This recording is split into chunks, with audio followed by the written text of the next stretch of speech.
Eventually, at the conclusion of this, I'm happy to report that all the inmates were relocated without any incident, without any use of force. And based on what we were dealing with when we initially responded last night, that is a significant accomplishment and one that would not have been possible without the great work of the men and women of the agencies you see behind me here.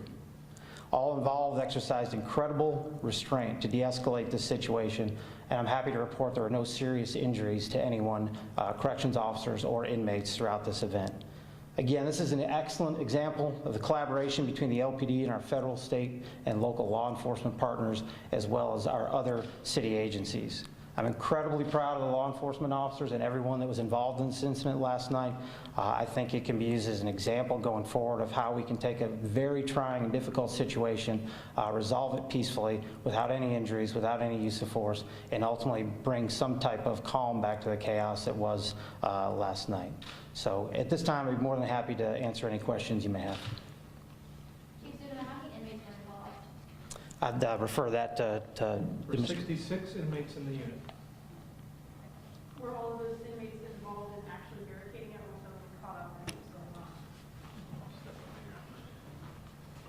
going on? No, ma'am. As with many instances of this type, there are some inmates that just decide that they aren't going to participate and they kind of back off, observe. But there was a large portion of inmates that were actively involved. What do you think caused something like this? You know, that it's early in our investigation, so it's really hard to determine that. You know, we're going to work with all of our member agencies here and try and figure out that cause. We're not exactly sure at this point. Some people on social media have said that this is resulted from poor living conditions, i.e.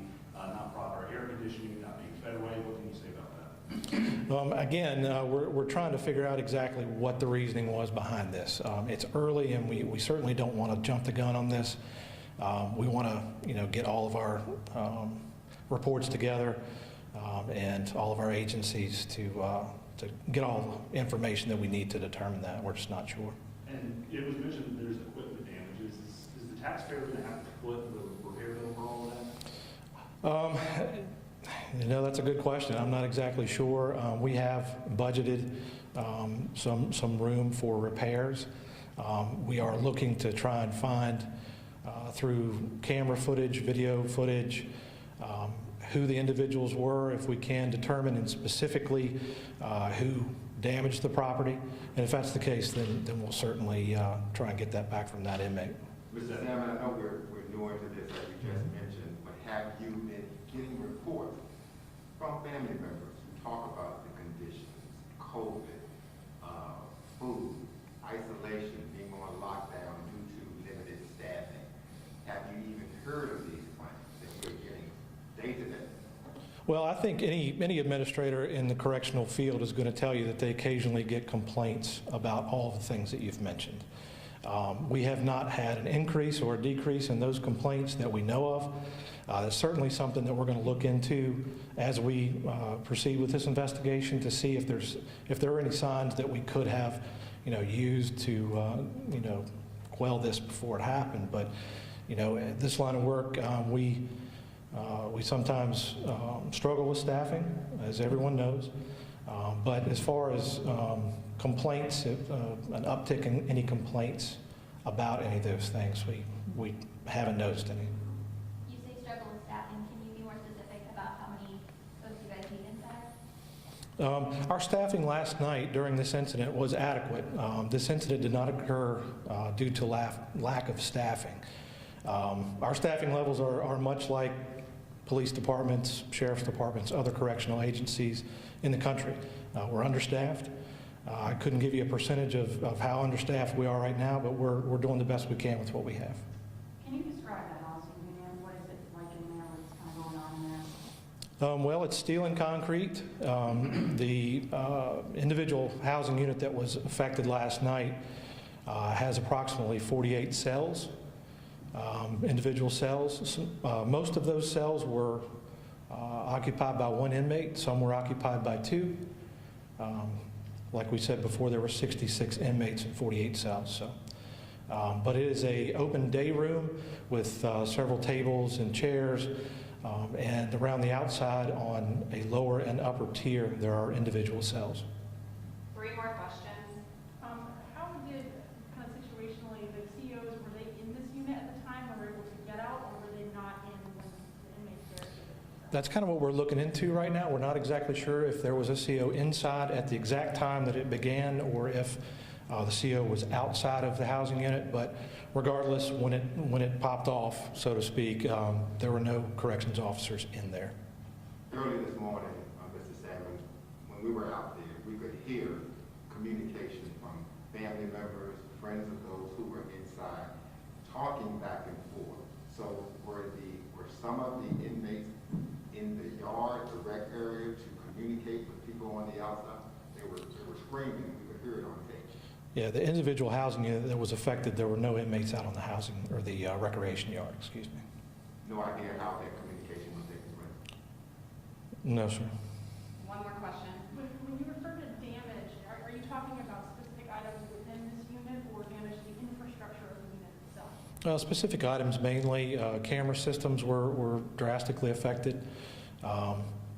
Some of the areas that the officers use to do their daily activities. There was some damage to some cell windows. There was a lot of trash everywhere. So not necessarily the infrastructure, but most of the items that were inside of the housing unit. Just kind of following up from that, does that mean that this unit will be out of commission for a while, that it won't be able to hold inmates? And if so, do you anticipate how long that would be? First question, yes, ma'am, it will be out of service, but we do not know how long it'll be out. And Kristen has the last question. Is 66 inmates normal? Is it, too much? That is very normal, considering the average daily population in any of our jails. 66 in one housing unit is very normal. Just one quick one.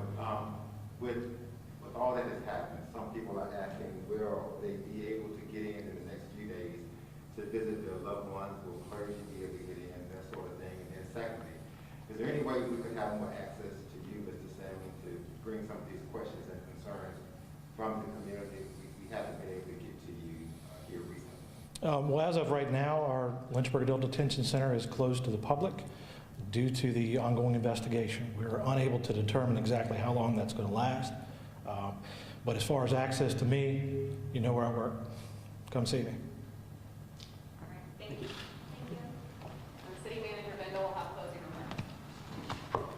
I'm proud of our police department for the professional job they did in handling the incident. I'm impressed by the level of collaboration on the part of the city departments, all of them. I'm very appreciative of all of our law enforcement partners.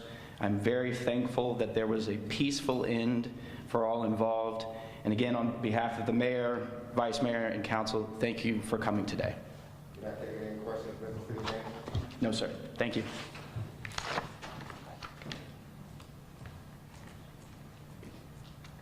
Thank you all. That will conclude the press conference. If you have any follow-up questions, you can send me an email. Thank you. Thank you.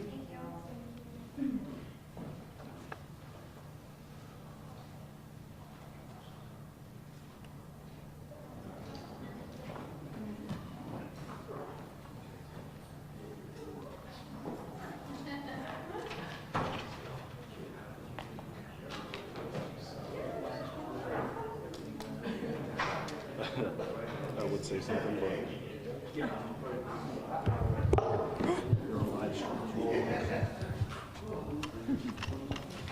ex-girlfriend reference, but